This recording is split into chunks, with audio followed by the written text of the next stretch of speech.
अस्सलाम वालेकुम। मैं हूँ रिदा फ़ातिमा, एन से नॉवल की वॉइस आर्टिस्ट। मज़ीद मज़े-मज़े की नॉवेल्स के लिए एन से नॉवल की ऑफ़िशियल वेबसाइट पर जाएँ। लिंक आपको डिस्क्रिप्शन में मिल जाएगा। दिल आशूक अज़कल माइदा सफ़दर अवान। क्या वो मुझसे ज़्यादा तुमसे मोहब्बत करेगा? उसने फिर पूछा। मेरे पास कहने को कुछ नहीं था, लफ्ज़ जैसे होंठों पर आकर मबहूत हो गए। तुम्हारी खामोशी ही तुम्हारा जवाब है रुशना। समर के लहजे में कोई शिकवा ना था, सिर्फ एक सच्चाई का कड़वा घूंट था जो इसने सुकून से पी लिया। मेरी दुआ है कि तुम हमेशा खुश रहो, कोई तकलीफ कोई दुख तुम्हारे करीब ना आए। और फिर वो चुप हो गया, लेकिन उसकी अगली बात ने मेरे दिल की दीवारों पर एक नई तहरीर सब्त कर दी। शिकायत क्या करें उस चांदनी रात की, हमें जब साया कोई दरमियान आ गया था। मोहब्बत तो खालिस थी, बेगर्ज थी, मगर किसी की तलब में जहर घोल गया था। हमने तो हर दर्द को राहिब बना लिया, हर फिराक को भी मसला समझ लिया। जो छीन ले खुशी वही दे दर्द से सबर, जो टूट जाए वही सच दिखा गया। सोचा था इश्क एक मुकद्दस इबादत है, पर दुनिया ने उसे सौदा बना दिया। हम रह गए सवालों की भीड़ में, कहवार वो खामोशी से ख्वाब चुरा गया। अम्मी भाई बिल्कुल दुरुस्त कह रहे हैं, उस दिन जो कुछ भी हुआ वो सिर्फ भाई की गलती नहीं थी। रुशना आप भी तो बेकसूर हैं। अर्शिया खड़ी होकर हुजैफा की हिमायत में फरीदा बेगम से मुखातिब हुई। हाँ भाई, अब तो दोनों बहन भाई उस लड़की के गुण गाने लग गए हैं। फरीदा बेगम ने हस्बे मामूल अपने मखसूस अंदाज में चिमटा बजाकर कहा। हद होगी, क्या मुझे बिल्कुल ही बेवकूफ़ समझ रखा है तुम दोनों ने? हाँ, मेरा मतलब नहीं, बिल्कुल भी नहीं। हुज़ैफ़ा ने फ़ौरन खुद को संभालते हुए अपनी ज़ुबान को काबू में किया। अम्मी प्लीज़ मान जाए, सच में उस दिन जो कुछ भी हुआ वो सिर्फ भाई की कोताही थी। आप ही की कोई गलती नहीं थी, इन्हें माफ़ कर दें प्लीज़। ये कहते हुए अर्शिया इनके कदमों में बैठ गई और पीछे खड़े हुज़ैफ़ा को अंगूठे से इशारा किया। हुज़ैफ़ा भी शरारती अंदाज में एक आंख दबाकर जवाब दिया। अम्मी मान जाए ना, देखें बेटे की खुशी से बढ़कर और कोई खुशी हो सकती है क्या? इसी असना में शराज भाई कमरे में दाखिल हुए। हाँ भाई, क्या चल रहा है? देख रहा हूँ आजकल तुम दोनों अम्मी के पीछे दुम हिलाते फिर रहे हो। शराज ने हस्बे आदत तंजिया अंदाज में बात की। बस यही रह गए थे, हुजैफा ने दिल ही दिल में झंझला कर कहा। नहीं भाई, वो तो हम बस वैसे ही। अर्शिया ने हंसते हुए बात अधूरी छोड़ दी। इश्क का भूत सवार हो गया है तुम्हारे भाई को, और क्या? फरीदा बेगम ने असल मुद्दा कहने पर जरा भी ताखीर ना की। हाँ तो अम्मी, जवानी में इश्क का भूत नहीं चढ़ेगा तो क्या बुढ़ापे में चढ़ेगा? हाँ भाई, किसके इश्क में मुब्तला हो गए हो? शेराज ने दिलचस्पी लेते हुए पूछा। भाई वो मैं रुशना को पसंद करता हूँ। कौन रुशना? लो भला, कौन रुशना का क्या मतलब? अरे वही चटांग भर की लड़की जिसने शादी में पूरे खानदान के सामने हमारी नाक कटवा दी थी। फरीदा बेगम का लहजा तंज से भरपूर था। ना कोई जान ना पहचान, बस मेरा मासूम बेटा ही मिला था उसे निशाने पर रखने के लिए। रहने दे अम्मा, मासूम ये भी नहीं है। और सर पर चढ़ाएंगी तो फिर बैठकर रोना पड़ेगा कि बेटा हाथ से निकल गया। और अगर इसका इतना ही दिल कर रहा है फिर से उस लड़की के हाथ की करारी चपेट खाने का, तो खाए, हम क्या करें? शराज ने लापरवाही से कंधे उचकाते हुए कहा। लो जी, शराज ने तो सारे मामले से अपने हाथ ही खींच लिए। मैं तो हूं ही नहीं इस सारे किस्से में, आप जाने और आपका बेटा। ये कहते ही वो पलटे और कमरे से बाहर निकल गए। हुज़ैफ़ा है जज्बो जुनून तो हिम्मत ना हार। मैं ये प्यार की जंग आखिरी सांस तक लड़ूंगा, इंशाल्लाह इंशाल्लाह। वो वॉशरूम से मुंह धोकर निकला और मुझसे लबरेज आंखें, चेहरे पर ताज़ा पानी की चमक और इरादों में बला की सख्ती। हाथ बढ़ाकर फ़ोन उठाया, फ़ौरन कॉन्टैक्ट्स खोले और एक मखसूस नंबर तलाश करके कॉल मिलाई। दूसरी जानिब से कॉल फ़ौरन उठा ली गई। अरे वाह, जिस रफ्तार से तुमने मेरी कॉल उठाई है, इससे तो अंदाज़ा हो गया कि तुमने मेरा नंबर महफूज कर लिया है। वो हस्बे आदत शोखी में उतर आया। तुम्हें क्या लगता है मैं इतनी फारिग हूँ? खैर बताओ, कॉल क्यों की है? दूसरी जानिब से रिवायती सर्द मोहरी के साथ जवाब मिला। देखो जरा मैडम का एटीट्यूड, सारी जिम्मेदारी मेरे कंधों पर डालकर खुद यहाँ से रफू चक्कर हो गई। पता भी है कितना जलील होना पड़ रहा है मुझे। हुज़ैफ़ा ने भरपूर अदाकारी के साथ रोने की नकल की। तो मैं क्या करूं? जाहिर है अपनी अम्मी को तो तुम ही मनाओगे ना, वैसे भी तुम लाख कोशिशें कर लो, अब वो मुझे बहू के रूप में कबूल करने वाली नहीं है। मैंने भी साफ साफ अपना दामन झाड़ते हुए कहा। कसम से खुदा ने शक्ल इतनी अच्छी दी है तो बात भी अच्छी कर लिया करो। मैं जो इतना पापड़ बेल रहा हूँ वो यूं नहीं बेल रहा। लेकिन यार, सुबह से अम्मी के पीछे लगा हुआ हूँ, मगर अम्मी है कि मानने का नाम ही नहीं ले रही। हुज़ैफ़ा ने मायूसी से कहा। हाँ तो नहीं छोड़ने थे ना पटाखे, अब पता चला। मैंने मज़े लेते हुए तंज किया। रुशना, मुझे अकेला क्यों छोड़ रही हो? अब देखो ना, अगर हम दोनों मिलकर इस मसले का कोई हल निकालें तो हो सकता है कामयाब हो जाए। वो बड़ी संजीदगी से बोला। ठीक है, फिलहाल मुझे नींद आ रही है, मैं सोने लगी हूँ, खुदा हाफिज। अरे चुड़ैल रानी, बात तो सुनो। लेकिन लाइन बंद हो चुकी थी। हुज़ैफ़ा ने बेबसी से मोबाइल स्क्रीन को देखा और दिल ही दिल में खुद को कोसने लगा। वो नहीं जानता था उसे वहां क्यों बुलाया गया है। बस यूं ही रवानी से चलता हुआ एक गोशे में रखे मेज के करीब आकर रुका और बैठ गया। इसकी निगाहें कभी घड़ी की सुइयों पर ठहरती, कभी रेस्टोरेंट के दरवाजे पर जा टिकती। वक्त जैसे जामिद होता जा रहा था। आखिरकार इसने जेब से फोन निकाला और वो पैगाम दोबारा खोला जो इसे थोड़ी देर कबल एक नामालूम नंबर से मौसूल हुआ था। कमाल की बात है, एक दूसरे के इतने करीब होकर हम कभी एक दूसरे से मिले नहीं। चलो आज मौका भी है, दस्तूर भी। पैगाम के नीचे इसी रेस्टोरेंट का पता दर्ज था। वो पैगाम हुज़ैफा 20 से जायद मर्तबा पढ़ चुका था, मगर वो ये समझने से कासिर था कि ये भेजा किसने है। कुछ देर बाद रेस्टोरेंट का दरवाज़ा खुला और समर अंदर दाखिल हुआ।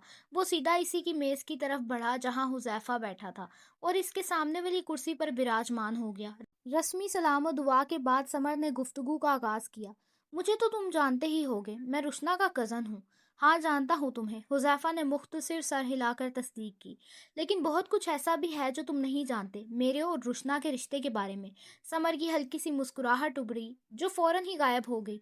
मुझे तुम दोनों के ताल्लुक से कोई गर्ज नहीं, मैं बस उसे पसंद करता हूँ। हुज़ैफा ने गहरी सांस लेकर हकीकत बयान की। मुबारक हो, मैं भी रुशना को पसंद करता हूँ, समर ने एक हल्की सी मुस्कुराहट के साथ कहा। ये सुनकर हुज़ैफा खामोश हो गया। ये खामोशी 20 से 25 मिनट तवील रही। तो क्या तुमने मुझे यहाँ सिर्फ ये कहने के लिए बुलाया है कि मैं रुशना की जिंदगी से हमेशा के लिए निकल जाऊं? हुज़ैफा ने संजीदगी से पूछा। इरादा तो यही था, लेकिन मैं इतना जालिम नहीं हूँ, समर ने अपनी ऐनक को दुरुस्त करते हुए कहा, फिर खामोश हो गया। हुज़ैफा मुंतजिर निगाहों से उसे देखने लगा कि वो अब क्या कहेगा। रुशना और मैं बचपन से एक साथ हैं। मैंने पहले कभी नहीं सोचा था कि मैं इस लड़की से मोहब्बत कर बैठूंगा। शुरू में तो मुझे लगा कि तुम मेरे और रुशना के दरमियान आ खड़े हुए हो। अगर वो भी मुझसे मोहब्बत करती होती तो तुम दोनों की ज़बरदस्ती उसे मुझसे छीनने की कोशिश पर मैं तुम्हें किसी वीराने में ले जाकर एक लम्हे में खाक कर देता। समर के अल्फाज में सर्द मोहरी थी, जैसे ये सब कहना इसके लिए कोई बड़ा काम ना हो। हुज़ैफा ने एक भवें उचकाई और फिर कह कहा लगाकर हंसा। तुमने तो डरा ही दिया। वाकई तुम्हें लगता है मैं तुम्हारी बातों से डर जाऊंगा या पीछे हट जाऊंगा? मैं ना तुम्हें डराने आया हूँ ना धमकाने, और ना ये कहने आया हूँ कि रुशना का पीछा छोड़ दो, समर ने संजीदगी से जवाब दिया। तो आम लेने आए हो क्या? हुज़ैफा ने तंज़िया अंदाज में कहा। मैं तुम्हें ये बताने आया हूँ कि रुशना मेरे लिए बहुत ख़ास है, बहुत अनमोल है। अगर उसे कांटा भी चुभ जाए तो मैं बर्दाश्त नहीं कर सकता। ये इसलिए नहीं कि वो मेरी मोहब्बत है, मेरा जुनून है, बल्कि इसलिए कि उसकी वजह से मुझे एक नई ज़िंदगी मिली थी। मैं हंसने खेलने के काबिल हुआ, वो मेरी ज़िंदगी का अहम तरीन हिस्सा है। समर का लहजा अब गवाही दे रहा था कि वो दिल की गहराइयों से बात कर रहा है। और रुशना मेरी पूरी ज़िंदगी है, अब की बार हुज़ैफा ने कहा। और समर खामोश हो गया। तुमने सिर्फ मोहब्बत देखी है ना, लेकिन क्या तुम जानते हो मैंने क्या देखा है? मैंने उसकी आंखों में अपने लिए नफरत भी देखी है और मोहब्बत भी, और शायद यही जिंदगी है जहाँ जज्बात के दरिया बहते हैं। कभी लहरें थपकियां देती हैं और कभी डुबोती हैं, लेकिन मैंने उसकी आंखों में अपना अक्स देखा है, और ये जानकर मुझे सुकून मिला कि चाहे लम्हे जैसे भी हों, उसने मुझे महसूस ज़रूर किया। कभी कभी मोहब्बत का असल रंग तब जाहिर होता है जब वो नफरत की चादर में लिपटी हो, क्योंकि जो दिल तुमसे नफरत करता है वो तुम्हें कभी बेखबर नहीं रहने देता। और यही एहसास मेरे दिल में एक अजीब सी रोशनी जला गया है कि उसकी बेरुखी में भी मेरा जिक्र है। मैंने उसे हर अंदाज में अपनाया, गुस्से में भी, नफरत में भी, मोहब्बत में भी। हुज़ैफा ने चंद लम्हे तौकीफ किया, फिर इसकी तरफ नजरें जमाकर सवाल किया। क्या तुम उसकी नफरत बर्दाश्त कर सकते हो? ये कहकर हुज़ैफा खामोशी से इसके जवाब का इंतज़ार करने लगा। समर की नज़रें इस पर जमी थीं। हुज़ैफा कुर्सी से उठा, शर्ट को दुरुस्त किया और जाने के लिए पलटा ही था कि समर ने उसे आवाज़ दी। मेरी रुशना का ख्याल रखना। एक आंसू उसकी पलकों से लड़क कर गिरा। तुम ठीक कह रहे हो। मैंने सिर्फ उसकी मोहब्बत देखी है, नफरत नहीं। और मैं उसकी नफरत सह भी नहीं सकता। वो हमेशा से मेरे लिए खेलते हुए गुलाब की मानद है। मैंने उसे कभी मुरझाया हुआ नहीं देखा। तुम मेरे उस गुलाब का मुझसे भी ज्यादा ख्याल रखना कि ये कभी गलती से भी ना मुरझाए। میں اپنی محبت تمہیں سونپ رہا ہوں، ایک چٹان جیسا پتھر اپنے دل پر رکھ کر۔ یہ کہتے ہوئے سمر چاہ کر بھی اپنے آنسو نہ چھپا سکا۔ حذیفہ لپک کر آگے بڑھا اور سمر کو گلے سے لگا لیا۔ تم نے مجھ پر احسان کیا ہے، میں یہ کبھی نہیں بھولوں گا۔ تم بے فکر رہو، میں رشنا کی حفاظت اپنی سانسوں سے بڑھ کر کروں گا۔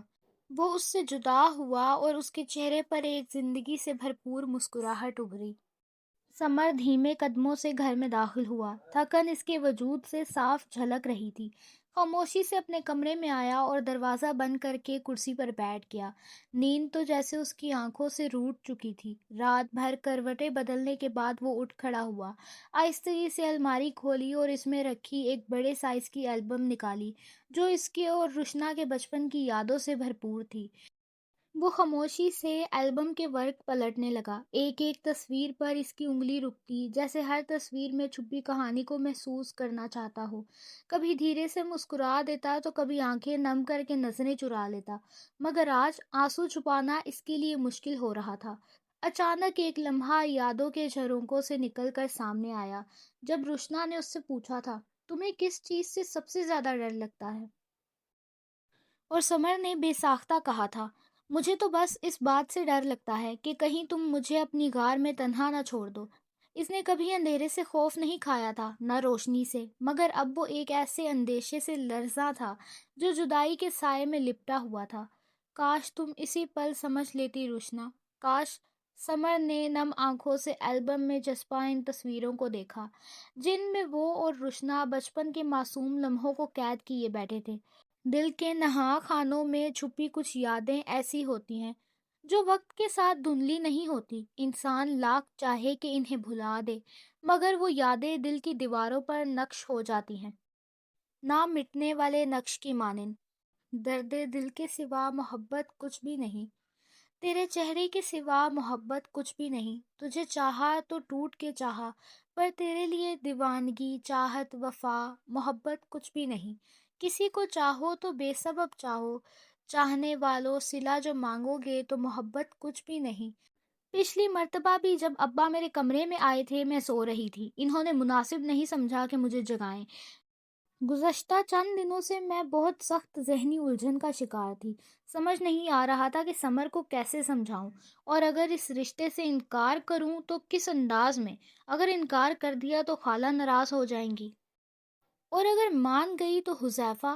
کتنی بار خود کو تسلی دی تھی کہ جو اللہ کرے گا وہ میرے حق میں بہتر ہوگا، مگر دل کا بوجھ ہر گزرتے لمحے کے ساتھ بڑھتا جا رہا تھا۔ میں اپنے کمرے سے متعلق ایک چھوٹے سے کوریڈور میں کھڑی کتار سے سجے ہوئے ننھے منھے پودوں کو دیکھ رہی تھی۔ جب میں یہاں نہیں ہوتی تھی تو ان کا خیال ابا رکھا کرتے تھے۔ اتنے میں دروازے کی ہلکی سی آواز سنائی دی۔ میں چونک کر پیچھے مڑی تو ابا کو مسکراتے ہوئے دروازے کے کنارے کھڑے پایا۔ وہ آہستہ آہستہ چلتے ہوئے آگے بڑھے اور کوریڈور میں رکھی ایک کرسی پر بیٹھ گئے۔ میں بھی ان کے برابر والی کرسی پر جا بیٹھی۔ مجھے معلوم تھا ابا ضرور میری بے چینی کی وجہ پوچھیں گے۔ آج دل چاہا کہ سب کچھ کھول کر ابا کے سامنے رکھ دوں، کہہ دوں کہ میں سمر سے نہیں بلکہ حذیفہ سے نکاح پر رضامند ہوں، اور سمر کا رشتہ میرے دل و دماغ کو ایک ایسی کشمکش میں مبتلا کر چکا ہے جس سے نکلنا میرے لیے آسان نہیں رہا۔ ابا نے میری طرف محبت بھری نظروں سے دیکھا اور نہایت شفقت سے گویا ہوئے، بیٹا تم پریشان مت ہو، تم پڑھی لکھی ہو، باشعور لڑکی ہو، کسی کے دباؤ میں آنے کی ضرورت نہیں، اپنی زندگی کا فیصلہ خود کرو۔ میں نے تمہیں اس دن کے لیے نہیں پڑھایا تھا کہ تم اپنے فیصلے دوسروں کی مرضی سے کرو۔ بیٹا تم بالغ ہو، میں جانتا ہوں انسان اپنے خون کے رشتوں کو ناراض نہیں کرنا چاہتا، مگر جہاں دل نہ مانے وہاں اگر کوئی تمہارا ہاتھ پکڑ کر بھی لے جائے تو مت جانا۔ انسان کا ایک غلط فیصلہ اس کی پوری زندگی کو تباہ کر دیتا ہے۔ ابا کے الفاظ میرے دل میں اترتے چلے گئے۔ ان کی شفقت، ان کی دانائی اور ان کا بے مثال اعتماد مجھے حوصلہ دے رہا تھا۔ میں نے آہستگی سے ان کی طرف دیکھا اور نرمی سے کہا، ابا، سمر سے نکاح میرے لیے کوئی غلط فیصلہ نہیں ہے، مگر میں نے اسے کبھی اس نظر سے نہیں دیکھا، کبھی اس زاویے سے سوچا ہی نہیں۔ ابا نے اس بات میں سر ہلایا اور تھوڑا سا جھک کر میرے ہاتھ پر ہاتھ رکھا۔ تو پھر بیٹا یہ تمہاری مرضی ہے، تم جس کا بھی انتخاب کرو، سوچ سمجھ کے کرنا۔ یہ فیصلے عمر بھر کے ہوتے ہیں، ماں یا خالہ کے دباؤ میں آنے کی کوئی ضرورت نہیں۔ میں خود بات کروں گا تمہاری امی سے اور خالہ سے بھی۔ ان کی باتوں نے دل کو سکون دے دیا۔ پہلی مرتبہ محسوس ہوا کہ شاید اب یہ الجھن سلجھنے کے قریب ہے۔ خالہ کو منانا میرے لیے اتنا مشکل نہیں تھا، اصل پریشانی مجھے سمر کی تھی۔ وہ بیچارہ تو اپنے دل کے ہاتھوں مجبور تھا۔ مجھے اندیشہ تھا کہ کہیں وہ مجھ سے شکوہ نہ کرے، کہیں اسے یہ گمان نہ ہو کہ میں نے اس کے جذبات کی قدر نہیں کی۔ بس یہی ایک خیال تھا جو میرے دل کو بے چین رکھے ہوئے تھا۔ اسی دوران خالہ کی کال آئی۔ میں امی کے پاس بیٹھی تھی۔ امی نے کال ریسیو کی اور فوراً سپیکر پر لگا دی۔ خالہ کی آواز صاف سنائی دے رہی تھی۔ وہ کہہ رہی تھی، سمر خود اس رشتے سے پیچھے ہٹ گیا ہے۔ یہ جملہ سنتے ہی مجھے سخت حیرت ہوئی۔ وہی سمر جس نے خود اس رشتے کی پہل کی تھی، اب خود ہی پیچھے ہٹ رہا تھا۔ اللہ حافظ، آپ سے ملتی ہوں کسی اور ایپیسوڈ میں۔ اپنا خیال رکھیے گا۔ آگے کے پارٹ کے لیے این سے ناول کو سبسکرائب کریں اور انتظار کریں۔